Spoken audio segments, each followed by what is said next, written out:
Bom dia, queridos alunos do JA. Sejam bem-vindos à nossa aula de hoje sobre rochas e minerais.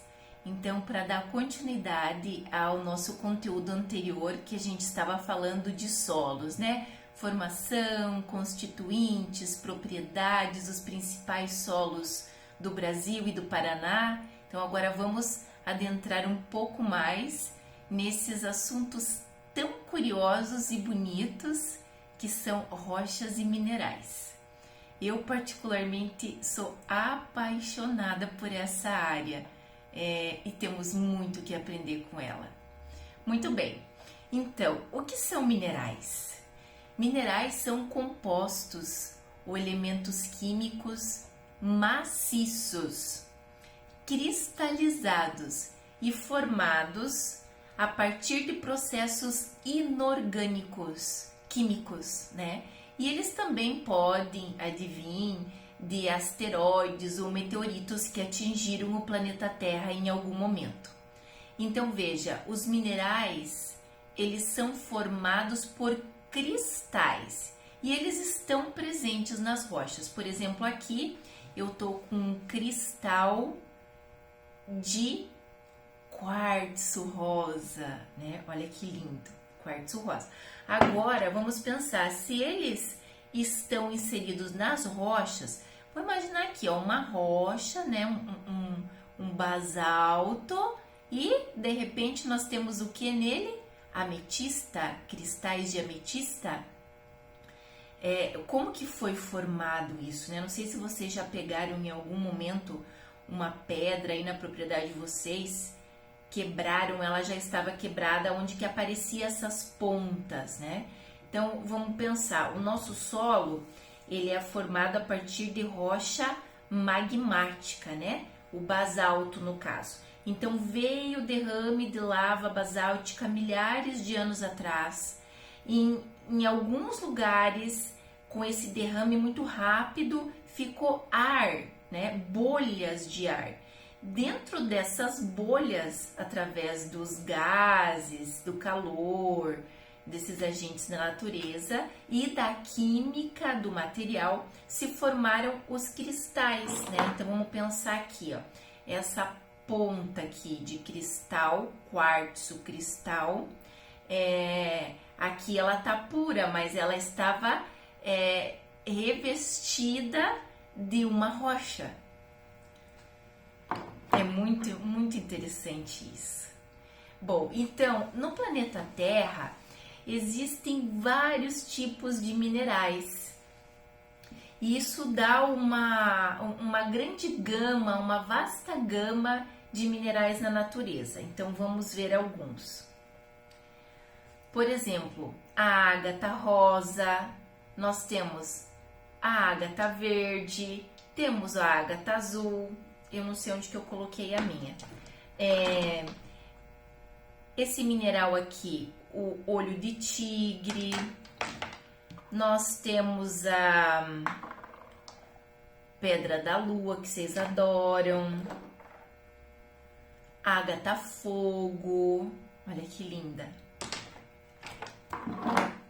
Calcita. Maravilhoso citrino, pedra do sol, olha que linda, serpentina, olha que interessante, essa daqui é uma esmeralda bruta, e tantas outras. Ônix preto, água marinha. Depois a prof vai mostrando outras para vocês. Então tem uma vasta gama de minerais. Bom, gente, então o que a gente tem que estar atento também para isso, né? Que os minerais, eles são recursos naturais não renováveis. Não renováveis do ponto de vista que eles não se formariam em tempo hábil da nossa existência aqui na Terra. Então vamos dizer, se a gente retira, não vai dar tempo de se formar de novo nessa vida aqui, porque isso leva milhares de anos. E a exploração está muito grande, né? Nós estamos escavando as entranhas do planeta Terra. Nós estamos tirando tudo que tem ali, né, para explorar economicamente. Claro que isso facilita a nossa vida, mas a gente tem que pensar em fontes mais renováveis. Vamos pensar que nem a questão do petróleo, da utilização do gás natural, do carvão mineral, e também de ficar tirando gemas tão bonitas da terra, né? Simplesmente para venda assim com tão pouco valor. Vamos pensar, se a gente for comprar uma ágata rosa assim, o que a gente vai pagar? R$1, né? Então assim, tem que se pensar. Eu gostaria que vocês pensassem nisso aí. Bom, então vamos falar um pouquinho sobre atividade de mineração. Aqui vai ter umas imagens que não tá aparecendo agora, senão eu tenho que escolher ou é o computador, mas depois já tá chegando para vocês aí. Nós temos que pensar um pouco na questão da mineração, né, dessa exploração econômica. Então, quando o mineral ele é explorado economicamente, a gente dá um nome para ele de minério, né? E quando essa atividade de exploração existe, ela é chamada de mineração. E é uma das atividades econômicas mais expressivas no planeta Terra, né? Como eu falei, nós estamos tirando tudo. Então, se imagine, né? O que acontece se for tirando tudo que eu tenho, tirando meu sangue, tirando minhas plaquetas, o que acontece uma hora, né? Então, só para ficar, nós temos que ir com calma com isso. Então, um dos minérios assim muito explorados, por exemplo, o minério de ferro, né? A hematita, que depois vira o minério de ferro, a manganita, que é o manganês, a bauxita, que é o alumínio, e assim vai. Bom, então, tipos de minerais. Eles podem ser divididos em dois grupos, os metálicos e os não metálicos. Então, os metálicos são o que apresentam elementos físicos e químicos com metal, por exemplo, o ferro, o manganês, o alumínio. E os não metálicos não possuem metal na sua estrutura, na sua composição. Então, por exemplo, o fosfato, o nitrato, o enxofre. Deixa eu mostrar para vocês. Olha que lindo. Esse é um cristal de enxofre. A areia, né, muito explorada economicamente. O granito. Esse aqui, ele tá polido, né? Tá polido, mas a pedra bruta dele eu vou mandar a imagem para vocês. O próprio basalto, né? Nossa rocha-mãe, super explorada. O sal, que a gente usa na cozinha, né? O cloreto de sódio. Então, tudo isso são não metálicos. Aqui tem umas curiosidades, não vai aparecer direito, mas vamos dizer. Eu vou usar argila no tijolo, na fiação elétrica vai ter cobre, petróleo, na lâmpada vai ter quartzo, vai ter alumínio, tungstênio, no vidro, além da areia, vai ter calcário, feldspato, isolante térmico vai ter mica, a lã de vidro vai ter quartzo, feldspato e assim vai. Depois vocês vão ter as tabelinhas.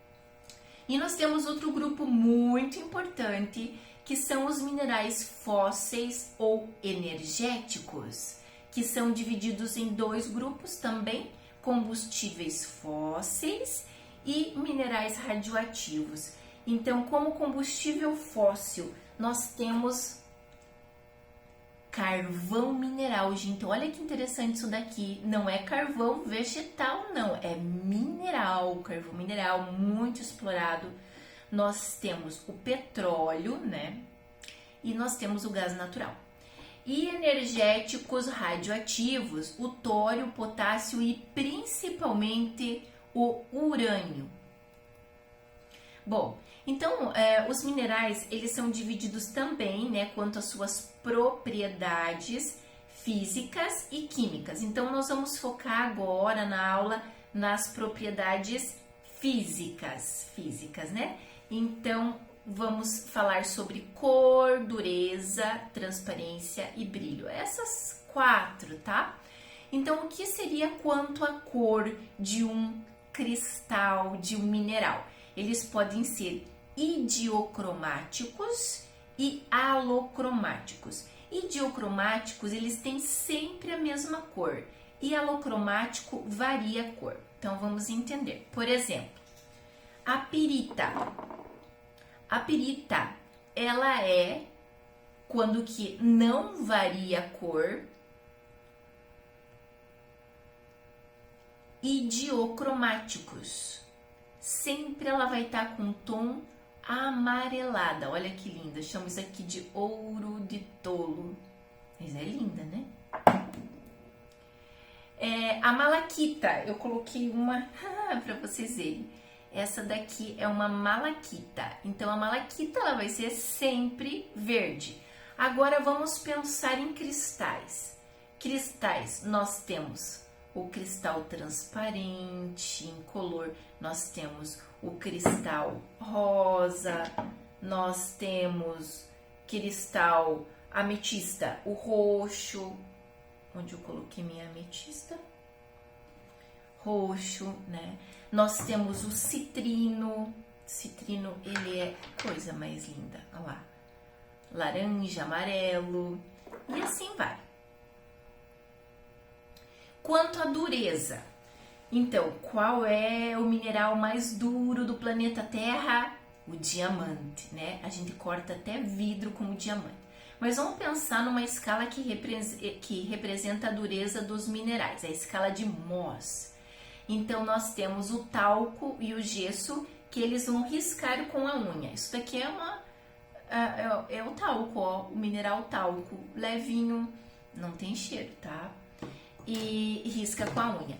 Agora, já com o canivete, vai entrar a calcita, a fluorita e a apatita.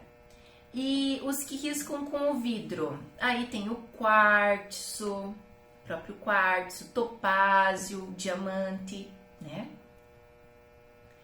Quanto à transparência, então os minerais de brilho metálico, eles são opacos. Então vamos dizer, por exemplo, isso aqui, né? A gente chama de opaco. E a maioria das gemas são transparentes, que volta a gema, né? Isso é uma gema, né? O próprio quartzo rosa, são transparentes. Ou translúcidas. A transparência é conforme, a gente consegue definir isso conforme a passagem da luz, né? E que pode dar nitidez ou não. Eu coloquei aqui uma imagem que não vai aparecer agora, mas é muito curiosa, é da Caverna dos Cristais Gigantes, em Nazca, no México. É muito lindo, gente. Depois vocês leem e até pesquisem sobre isso. Então, conforme a passagem da luz, a gente vai dizer o quanto transparente ele é. E quanto ao brilho, aí é quanto ele reflete de luz, né? Então, podem ser divididos em metálicos, submetálicos e não metálicos. E também nós temos as propriedades eletromagnéticas, né? De atração, de polaridade, atrabilidade, inseparabilidade. Então, gente, aí eu deixo uma questão bem curiosa para vocês refletirem, que é uma terapia, um tratamento já aceito até pelo SUS, né?